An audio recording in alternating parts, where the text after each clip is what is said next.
Bon dia, benvinguts al programa Educa't. Soc en Jesús Contreras, professor d'anglès. És el mateix ensenyament i educació? Quina és la diferència entre ensenyament i educació? L'educació són els valors que un té com a persona, mentre que l'ensenyament són els coneixements, habilitats sobre alguna cosa de la vida. Com influeix la tecnologia en l'ensenyament i l'educació?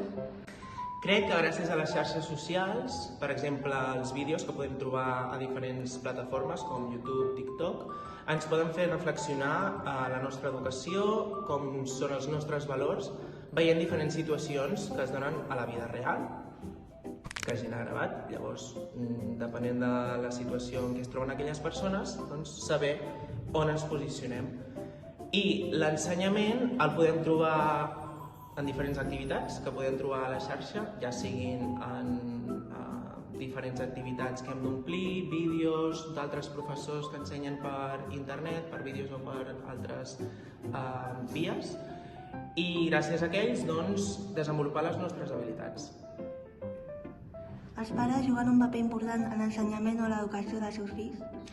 Evidentment, són el paper fonamental que tenen tots els individus, així que, com he dit abans, ja no només veient situacions que veuen a altres llocs del món o qualsevol dia pel carrer, sinó que a casa és el primer lloc on veuen situacions i a partir d'aquelles situacions els pares han d'ensenyar com hauria de ser una educació correcta. Com poden les experiències de fora de l'aula contribuir a l'educació de la persona?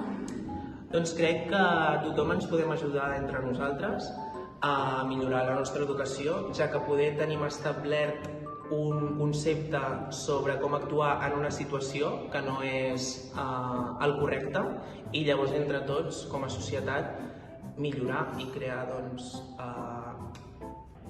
una educació global que ens ajudi a ser millors com a població.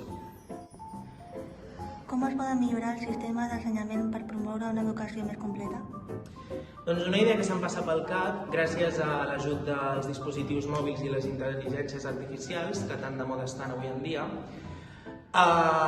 podríem fer una barreja entre professorat i aquests dispositius d'intel·ligències artificials per poder portar més al dia l'ensenyament del nostre alumnat i així doncs que tinguin unes tasques adients al seu ensenyament i poder millorar mica en mica a partir del seu nivell en els diferents àmbits. I fins aquí la meva intervenció en el programa d'avui. Espero que us hagi semblat molt interessant i agradat molt. Us esperem aquí al proper programa. No us el perdeu. Adeu!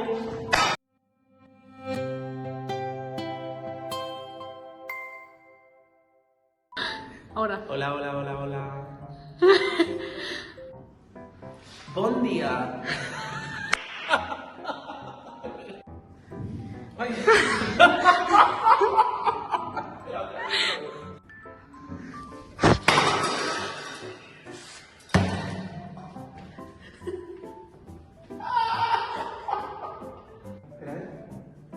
Espero que us hagi agradat i les meves... No.